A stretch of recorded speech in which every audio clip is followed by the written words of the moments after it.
Heyo everybody, Haku here with my review for Mahoutsukai no Yome, or the Ancient Magus Bride, episodes 8 and 9, double review, because last week I didn't do a review because at the time, I think it was Monday afternoon, I was like really stressed out, had a ton to do, and when I'm like that, usually I'm like, okay, let's try to do this, let's get into it, see if I can. If I just can't get into it, I'll say, you know what, I'll just do the review next week or tomorrow or something, and I'll hold off because I don't want my bad mood to affect the review in any way. It's like if I'm in a bad mood, I don't want that to affect what I think of an episode or something. So I did take notes on both of these episodes, watch both of them over the weekend, and I've been trying since Saturday to finally get around to record this. But I'm on that schedule that I'm sure most of you have been on, where it's like the more stuff to do than there is time in a day to do it schedule. So I'm just now finally getting around to this. I've got so many videos this week that probably all of them are going to be a little bit later than the day they come out, but the videos will just be up when they're up. So yeah, either way, let's go ahead and start talking about episode 8 first. I thought episode 9 was a good episode. But episode 8 really was up there, possibly my favorite. I still think the first Land of Dragons episode, I think that one is still my favorite, but this is up there. This is either close or just right below it. But either way, we start out with the sorcerer there trolling Elias, who is turned into his crazy freaking demon. Well, not really demon. I think they've said demons exist in this world, but that's not what Elias is. It seems like next episode, episode 10, we might find out what he is. But either way, moving along. Sorcerer's trolling him. The voice for the sorcerer was oddly familiar, but I can't pin what it reminds me of. The same voice actor is in a ton of other shows, even like 2 shows I think that I'm watching just this season, but I don't know which role it is that it's reminding me of. But Chise ends up seeing Ulysses past. And of course, it was really a good, sad backstory and all that. Isabel actually got run over by a carriage, and he never left his side until he died or whatever, never left the grave and whatnot, which was great. The sorcerer's name that he's called by Elias is Cartaphilus. He gets triggered by that name. Chise stops Elias from going after him and attacking him or whatnot. Renfred then seemingly kills him, but nothing is that easy. Alice was... Okay, when Alice spoke, she's been around for a couple episodes, but when she spoke, I had watched this episode directly after watching the new Hoseki no Kuni episode, and I was like, I just heard this voice. She does play Morganite in Hoseki no Kuni. Morganite doesn't talk that much, though, so I don't know if that's what I'm remembering her from. But the voice actress was also Nat from Made in Abyss and Kobayashi from Maid Dragon, so maybe I was just remembering one of those since I've watched those within the past year. But either way, Cartaphilus actually survived getting shot in the head pretty much. He says he wants Ulysses because he wants to make a fairy chimera. Chimera out of fairies. He also took Isabel's head to throw on a chimera to screw with him because I feel like I've seen something similar to that before in more than one series. But yeah, pretty much just to screw with Ulysses and all that. Then Chise, my favorite part of this episode, probably Chise standing up on her own saying, oh no, this ain't gonna fly, and going to go in there. Elias loses an arm trying to stop her, but because he's a whatever he is, he just grows it back and he's perfectly cool and all that. Cartaphilus philosophizes. Yeah, is that the right word? Philosophizes. But either way, he something. He looks back and reflects and says, I don't even remember what my goal is anymore. I don't remember why I want a fairy chimera. I just kind of want one, so that's what I'm going for here. So he's kind of a force of nature type villain in that way. Then they get teleported out by Blue Flame, and it's a will-o-wisp, and they call him Blue Flame, so I guess that's proper enough name that I'm just going to refer to him as that. But Ulysses asks Chise to make him her familiar, and they're going to share their senses, their emotions, and even their life. And I don't know if that means if he dies that she dies as well, but it definitely means that if she dies, he'll die as well. Don't know if that's a two-way street. I have reason to, I would think it is, but we at least know it's the whole if she dies, he dies thing, and he's willing to do that for her. Then beyond that, Elias blocks an attack coming out of nowhere from Cardophilus. Alice shoots off his arm, and he's pretty cool with that, except he's a little bit disappointed that he lost an arm. Ulysses is given the new name Ruth then by Chise, and I really liked this scene. I think maybe Chise going in earlier, I think that was when she got really angry and stood up on her own. I feel like that, to me, might have been my favorite scene of this episode, but I also really like this one where we have the pact finally completed and Chise and Ruth are together, and Ruth takes out the Chimera and all that. So then, anything else that happened here?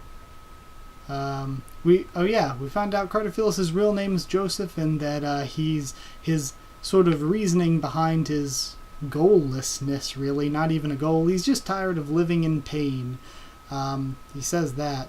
And we find out he was cursed, or at least the story is that he was cursed to never die by the Son of God. So now he just wanders around doing crazy stuff on a whim because he's super powerful, super ancient, and just doesn't care about living, really. Because he's immortal and all that. But episode as a whole, music was incredible. One of my favorite parts of the episode was the musical score behind it, the OST. Very feelsy. Ruth quickly became my favorite character, I think. I also thought that with the introduction of Cardophilus here, and we've seen him before, but sort of deepening his role in the story and having him disappear for a while, knowing he'll probably come back later on, it sets him up as a good force of nature villain. And for those of you that don't really get that, they're kind of force of nature type villains, and they're actual character villains. Actual character villains have really deep reasoning for what they do based on things that happen to them personally. They're villains that can be turned over to being good guys if it's what their character demands. Basically, they're just fully fleshed out characters that are viewed as people in that they can be viewed as people within the realm of the show or movie or game or whatever, and they just happen to not be very good people. They happen to be people that are against whatever the main characters are for. But whereas a force of nature villain, which is more of what Cardophilus is, they kind of represent something.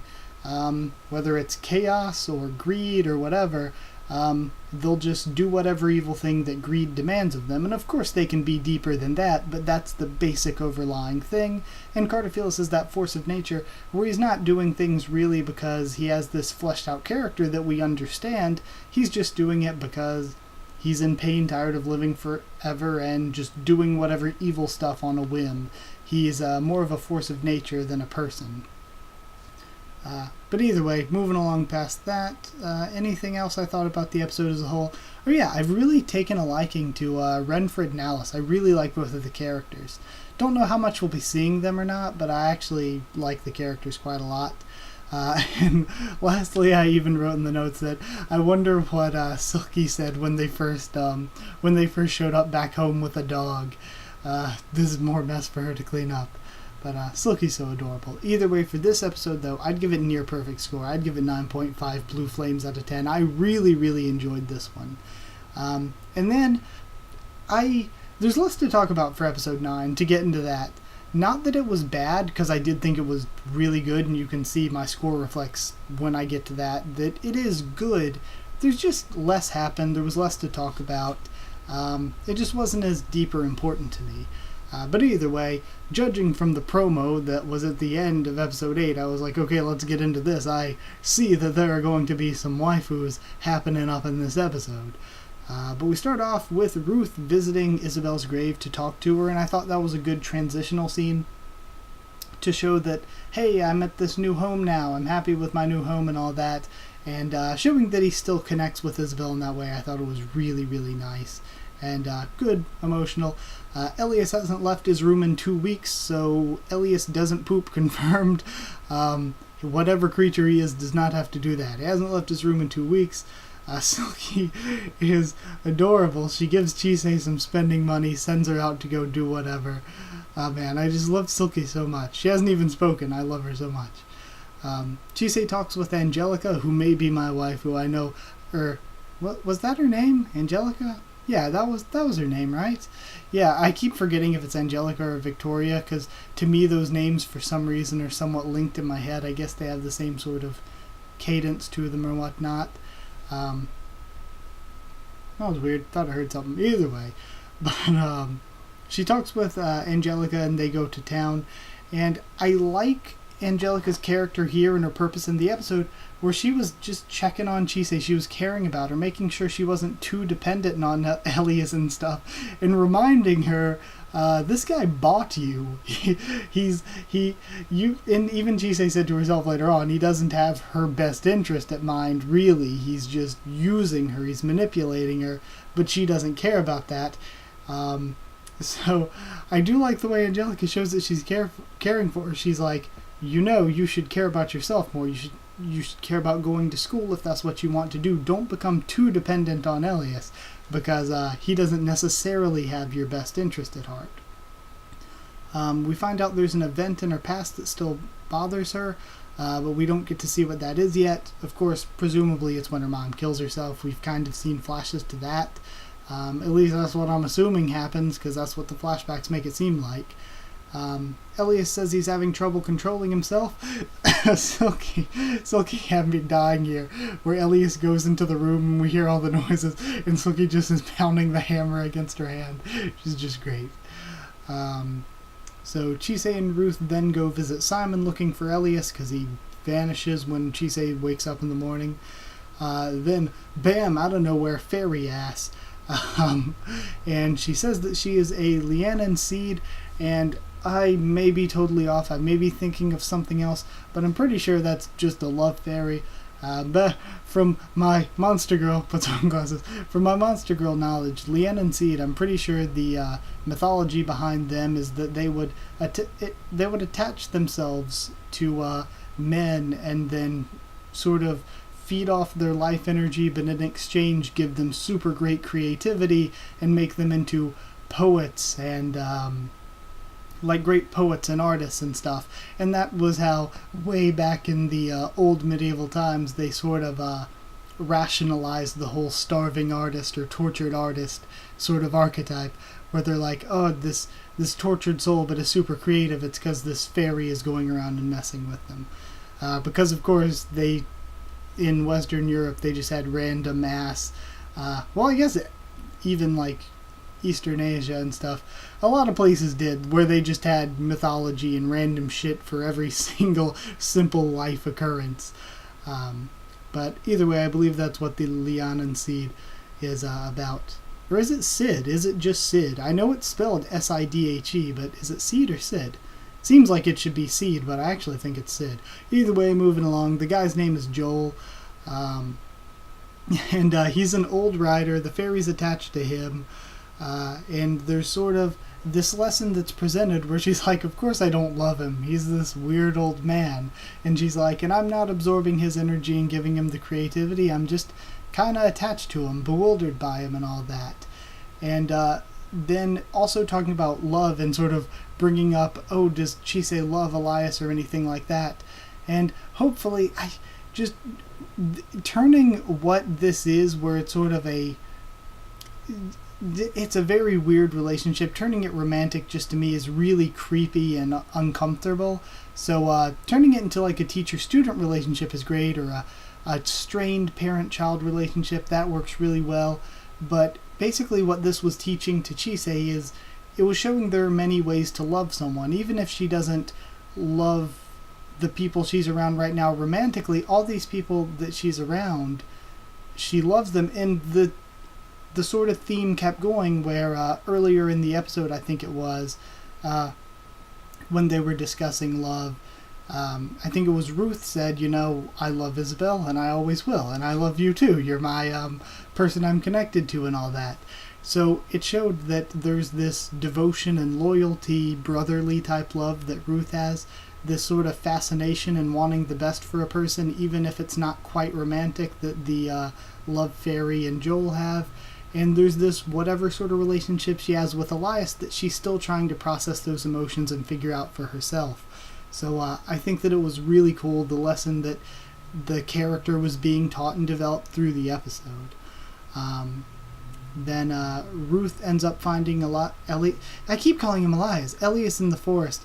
Whenever I see the name spelled like that, because I've seen, like, in different TV shows and stuff, multiple Eliases, and it's always been pronounced Elias. And I know because this is Japanese, that's probably why they're doing Elias instead of Elias.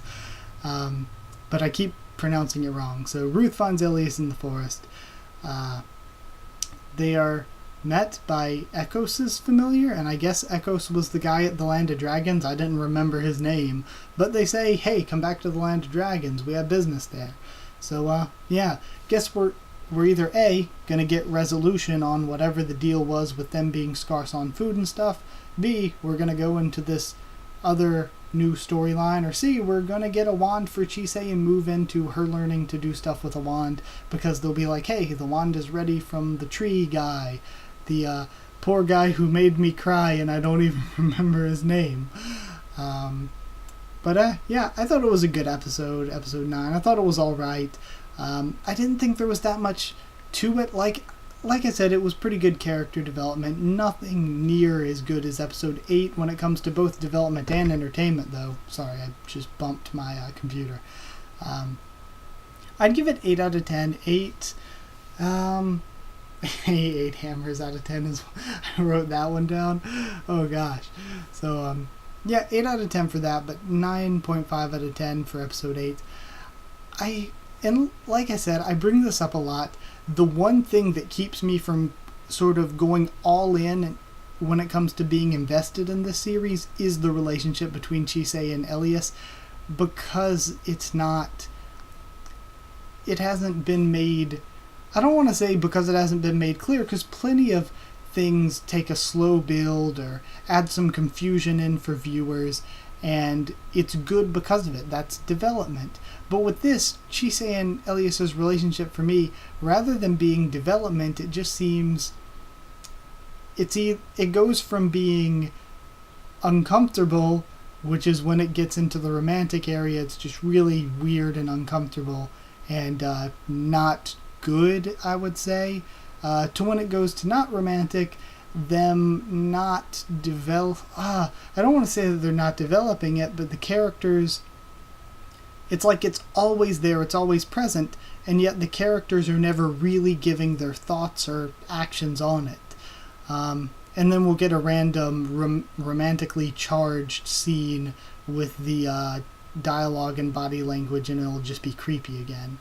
So that's the one thing, again, that's the one turn-off for this series for me, is their relationship. Just because it's in such a weird, creepy place. But either way, like I said, loved episode 8. Episode 9 was also quite good.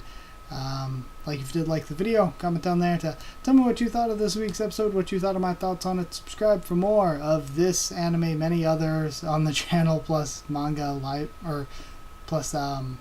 manga and light novels and tons of other things. Follow on Twitter if you want. I can try to keep you updated there and stuff for the channel. If you want a link to our Discord server, just ask and I'll give you one.